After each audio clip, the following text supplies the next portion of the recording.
Sebelum saya terangkan teks persisnya, itu ada sekian problem dalam memahami Quran, terutama kalau lewat terjemah. Problem itu bisa gawat, gawat betul, bukan gawat-gawatan tapi gawat betul. Misalnya ada ayat begini dan terjemahnya pasti begini. Fa'ai nama tuwalu fatamma wajibah. Kamu menghadap mana saja, di arah manapun, di sana ada ridhonya. Itu kalau hanya pakai terjemah, tentu menjadikan kita sholat bisa menghadap ke timur, ke barat, ke utara, dan ke apa? Selatan. Saya cerita sedikit tentang asbabun nuzul. Memang tema sekarang tentang asbabun nuzul. Dulu Rasulullah SAW ketika di Mekah itu sholat menghadap Ka'bah. Tapi setelah pindah di Madinah, di mana Madinah itu ada komunitas Yahudi dan Nasrani, Rasulullah itu menghadap ke Baitul Maqdis kira-kira 16 bulan, 16 sampai 17 bulan. Semua riwayat itu kisarannya hanya 16 sampai berapa? 17 bulan. Sehingga orang Yahudi itu bilang begini, Muhammad ini baiklah, meskipun dia membawa agama baru, tapi kiblatnya masih ikut kita, masih baik. Setelah 16 bulan, Nabi diperintahkan Allah untuk menghadap ke Ka'bah. Awal liwat jaga syatrul masjidil haram. Maka orang Yahudi itu berontak. Berontaknya adalah kiblat mereka ditinggalkan. Cara berpikir orang Yahudi itu kiblat mereka ditinggal. Sehingga mereka bilang mawallahum angtud latihimul lati kanu aliyah. Apa yang menjadikan umat Islam berpaling dari kiblat Baitul Maqdis. Kemudian mereka provokatif betul. Ini perlu diperjelas. Provokatif. Bilang begini, Inna Muhammadan tahayyara fid. Muhammad ini bingung dalam beragama, sehingga habis ngomong A ngomong B, habis kiblat Ka'bah kiblat Baitul Maqdis. Sehingga dalam banyak tarikh disebutkan peristiwa kiblat itu terbanyak melahirkan orang murtad, orang yang keluar dari Islam gara-gara provokasi orang Yahudi. Muhammad tahayyara fid. Muhammad itu bingung dalam menentukan pilihan apa? Beragama. Kemudian walhasil singkat cerita akhirnya Nabi itu masuk Ka'bah.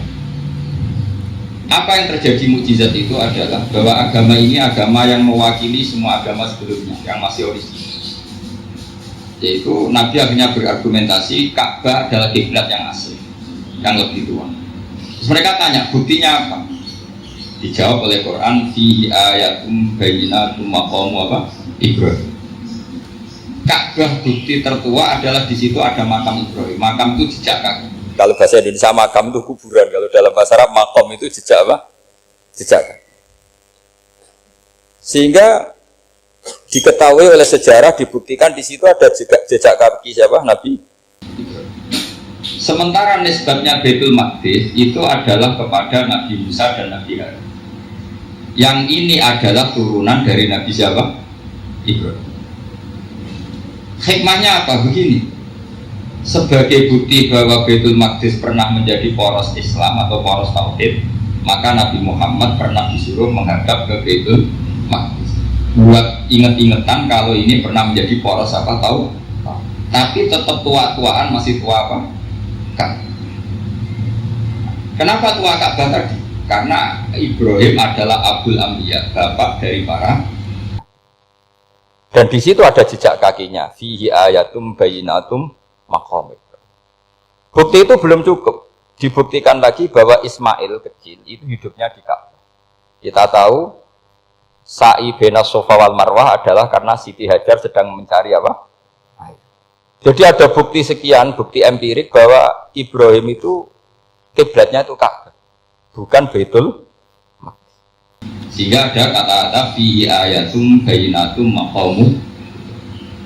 Nah, tanpa ngerti asbabun nuzul, kamu akan mengartikan fa'i nama tuwal fatamma wajibah itu salah. Karena di situ kamu menghadap mana saja, maka di situ ada ridhonya. Maka para ulama memberi catatan, maksudnya kamu menghadap kemana saja, asal itu yang diperintahkan Allah, maka di situ ada ridhonya. Harus seperti itu maknanya, disesuaikan dengan konteks asbabun.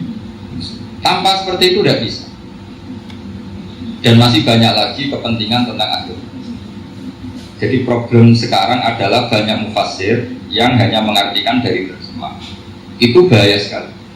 Jika ada orang yang menikah secara mut'ah, itu itu kan mirip kayak transaksi zina.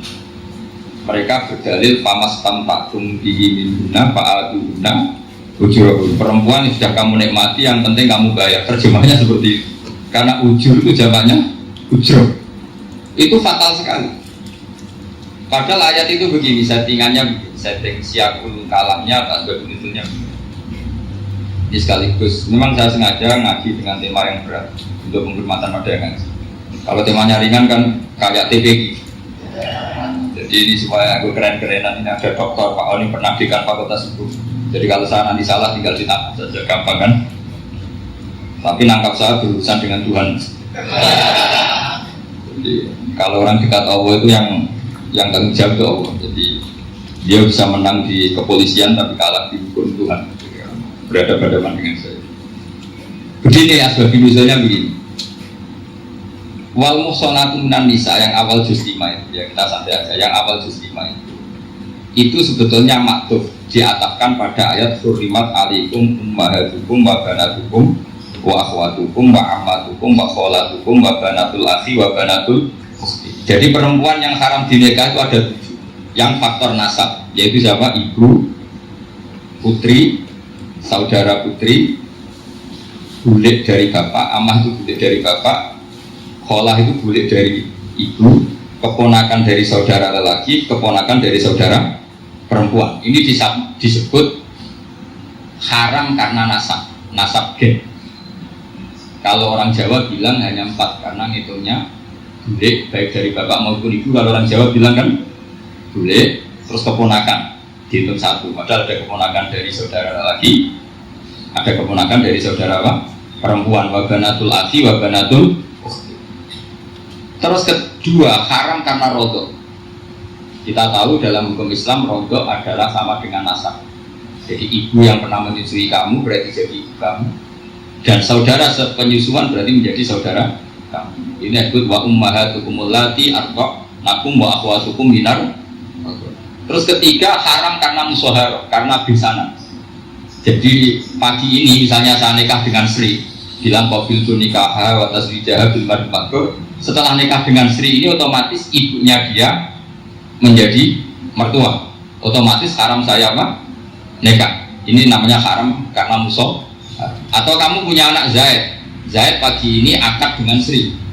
Berarti Sri adalah menantu Anda. Otomatis haram bagi Anda. Itu namanya haram karena musuh, karena bisana. Itu yang disebut waroga haram-haram itu kan seharusnya itu wa ummahatun nisaikum. Ibu dari istri-istri kamu. Memang ini agak jelimet, tapi memang syarat yang pasti harus biasa jelimet. Jangan hanya nyari partai ayat-ayat untuk kepentingan partai. Itu ngeri. Kacau Quran dipakai kampanye. Terus itu berarti sudah 3 kan? Haram karena nasab, haram karena rodok, haram karena musuh. Terus yang keempat ini haram yang bukan karena sebab pada seorang perempuan, tapi karena istri orang. Ikut wal muhsanatu minan nisa. Haram menikahi perempuan yang masih milik orang lain. Orang lain yang menikahi ini, istilahnya Allah adalah lelaki yang menikahi perempuan ini adalah lelaki sing muhsinina ghairu musafihin, secara nikah yang sah. Nah, nikah yang sah itu begini dalam hukum fikih Islam. Saya nikah dengan Sri, kalau hanya akad, itu saya wajib bayar mahar hanya separuh. Jadi kalau saya janji bayar 1 miliar, berarti wajib bayar berapa? 500 juta. Kalau janjinya 100 juta, hanya bayar 50 juta. Itu yang wajib bil akdi. Nanti wajib sepenuhnya nunggu bil jima. Kalau ada hubungan intim, baru wajib 100%. Jadi kalau ada di Jawa, nikah dengan seperangkat alat sholat, itu yang atasannya tok, itu wajib karena akad. Nanti bawahnya nunggu setelah hubungan intim. Nah ini hukum Quran, bukan hukum saya. Makanya kan wa in talaqtumuhunna min qabli an tamassuhunna, tak terus panis suma faradtum, hanya wajib bayar setengah. Nah perempuan yang sudah diajak hubungan intim itu kata Allah fa'atuhunna ujurahun, maka wajib kamu bayar penuh. Jadi ayat itu tuh tentang perempuan yang sudah dinikah, kita harus bayar berapa? Harus bayar berapa? Ini penting saya utarakan. Nah, problem kita sebagai orang Indonesia ini juga problem Pak On, problem semua kiai. Mahar di Indonesia itu nggak bisa dipangkas di Quran karena keterlaluan, kecilnya itu keterlaluan. Saya ini kan kiai, sering ngakatkan itu sampai gosok seperangkat alat sholat. Oh itu ngawur sekali, ini mbak harus nggak mau. Jadi saya provokasi minimal itu ya berapa? 100 juta berapa? Pantasnya berapa? Pantasnya berapa? 10 gram itu berapa nilai? Kan 1 gram 500.000 baru 5. Kayak biasa mendingan ya 10 gram.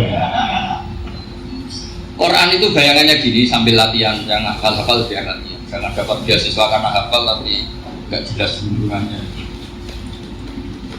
Quran itu bayangannya gini, ini nggak mungkin Quran ini bisa dibaca di Jawa. Wa in aradtum istibdala zawji makana zawji wa ataitum ihdahunna intaran fala ta'khudhu minhu syai'an. Jika kamu nikah sama seorang perempuan, kemudian kamu cerai, maka mahar yang sudah kamu berikan jangan ambil lagi. Karena mahar di Arab itu mahal 100 juta, kadang mobil Alfa, kadang GMC. Sehingga setelah menceraikan itu kebayang menarik. Kok enak dulu saya memberikan itu kan dapat servisnya, sekarang sudah saya cerai saya tarik. Kalau mahar di Indonesia kan seperangkat alat sholat. Jadi gak kebayang ada kalimat fala ta'khudhu minhu syai'an, jangan ambil lagi. Kebayang ngambil aja enggak? Apalagi kalau nikahnya sudah 2 tahun, kan sudah lusuh, sudah. Tapi kalau di Arab itu kebayang karena mahal. Makanya orang Arab suka nikah orang Indonesia karena murah. Jadi bahasa kintoron itu harta yang nggak ternilai. Wa ataitum ihdahunna kintoron, yang nggak ternilai, mahal betul. Itu pernah saya hitung, ada yang mahar itu 400 juta, ya sekira-sekira. Nah makanya setelah dicerai Allah memperingatkan, setelah kamu kasihkan ya jangan minta lagi. Kenapa kepikiran minta? Karena jumlahnya besar. Kalau di Indonesia kepikiran nggak minta, nggak kepikiran, saking kecil. Perangkat alat sholat kadang 1 juta. 1 juta itu setelah hubungan intim, sebelumnya yang wajib banyak 500. Itu kan nggak kebayang. Makanya susah ngartikan Quran di Indonesia, kadang susah karena kadang terlalu. Itu pernah Sayyidina Umar radhiyallahu anhu pernah bilang begini, wahai para perempuan, mahar itu jangan mahal-mahal, kasihan para lelaki. Itu ada perempuan alimah, ya, orangnya alim betul. Sebelum nggak pernah sekolah di UI, tapi alim itu. Itu usul langsung gini, ya Amirul Mukminin, laisa dzalika laka ya Amirul Mukminin. Wa qala ta'ala wa atiqu bidaluna min tor. Kamu hanya seorang Amirul Mukminin, tidak berhak bikin aturan pembatasan mahar. Allah saja tidak batasi, kenapa kamu batasi? Jika dulu yang namanya nikahnya Sulaiman Agung atau Jamaluddin siapa Ratu, kalau hadiah ya sampai tas mahal itu kan dari bahasa Arab mumtaz mahal, mumtaz itu istimewa, mahal itu dia punya istri yang sangat dicintai dikasih hadiah mumtaz mahal, istilah Jawa jadi apa? Tas mahal itu sama Mujid Ulil Atop kalah. Itu kalau cerai kan kepikiran minta lagi, dikasihkan yang baru. Tapi kalau di Indonesia itu tidak mungkin karena apa tadi? Seperangkat alat sholat. Begitu nyari yang murah lagi. Yang bagus kitanya, bosnya bagus. Nah, maka nggak mungkin kita maknani Quran tanpa mengenal yang bernama asbabin. Karena makna ayat itu bisa kacau kalau kita tidak tahu asbabin. Yaitu kayak tadi makna fa'inama tuwalu fasamma wajhu. Itu maknanya kan kamu menghadap mana saja, boleh saja di sana dari itu nyawa. Berarti kan bisa ke timur, ke selatan, ke utara, ke barat. Itu bahaya betul. Sehingga kata ulama harus mengkaji asbabin supaya porsi ayat ini sampai semana jauhnya itu kita tahu. Tanpa tahu itu tidak bisa. Begitu juga menyangkut kiblat. Sekarang saya tanya, kemarin Pak Ramil kiblat semuanya diukur dengan GPS, terus beberapa masjid dikomentari salah karena diukur pakai apa? GPS. Kalau dalam bahasa Palak disebut yaumarus kiblat. Memang bisa diilmu. Tapi pertanyaannya begini, dari awal Allah ngedikan fawal liwajaka syatrat masjidil haram. Kamu yang penting sholat menghadap masjid. Masjid itu ya bangunan. Sehingga kata Ibnu Abbas yang diriwayatkan banyak ulama mengatakan al-Ka'bah kiblatun li ahli masjid wal masjid kiblatun li ahli haram wal haram kiblatun li ahli masyriq wal maghrib. Jadi kalau orang di dalam masjid, kiblatnya harus Ka'bah. Di luar masjid, kiblatnya asal bangunan Masjid Haram. Tapi di luar sini kayak di Indonesia boleh semua tanah. Kenapa begitu? Kata Ibn Abbas, karena Quran turun di lisanin Arabiyyin. Jadi kalau orang Jogja kalau mau ke Jakarta arahnya kemana? Barat. Itu sebetulnya ketika Anda ke barat itu persis Jakarta, apa bisa saja pasnya itu Pangandaran. Tapi orang itu akan bilang kalau ke barat ya ke Jakarta. Meskipun presisi Anda tepatnya di Pangan. Nah kiblat seperti itu, asal orang menghadap ke barat itu orang sudah bilang ke gak usah sedetail misalnya harus pas kan. Saya pernah debat sama tim ahli Kemenang. Gak bisa Gus, sekarang ada GPS harus tepat Ka'bah. Terus saya bilang gini, kalau teori Anda benar, berarti semua masjid luasnya maksimal 16 meter. Ka'bah itu luasnya hanya 16 meter. Berarti masjid Ulil Albab yang pojok sana sama pojok sana, kira-kira itu ya sudah tidak kena Ka'bah. Kalau harus tepat, Ka'bah itu kan diameternya hanya 16 sama 18. Berarti semua masjid kalau ingin tepat Ka'bah harus pas 16. Kalau terlalu luas pilihannya harus cekung. Kan jadiannya. Makanya saya itu sering Pak, dulu saya ini biasa debat fikih. Kalau di tradisi pesantren namanya Basud Mas. Saya punya teman yang paling kurang ajar, yang paling saya kenang dalam panjang sejarah. Dulu itu kalau debat fikih itu ya seru. Kalau aturan fikih kan gini, sop paling baik kan sop pertama, baru kedua, baru tiga. Yang paling keren kan sop awal, sop. Terus teman saya bilang gini Pak, ya kalau gitu gini aja Gus, desain masjid itu memanjang utara selatan, biar semuanya sop awal. Gara-gara didesain begini kan ada sop 2, sop 3. Apa susahnya kita bikin mulai awal supaya masjid memanjang utara apa? Selatan, supaya semuanya sop. Ya kalau ada hukum ya diimplementasikan dalam desain bangunan katanya.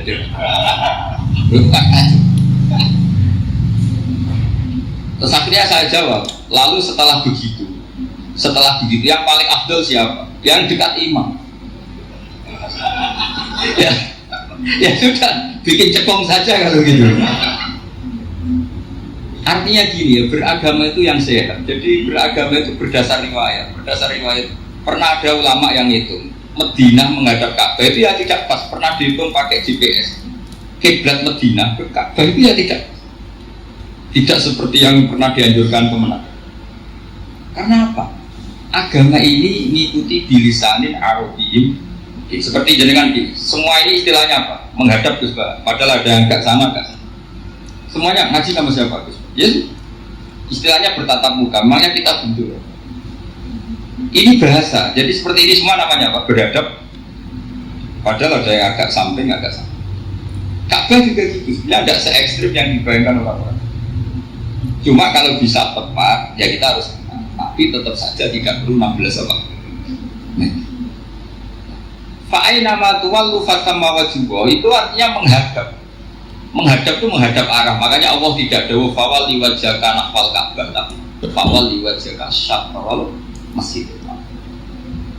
Jadi ini penting saya utarakan supaya kita familiar dengan istilah-istilah Quran.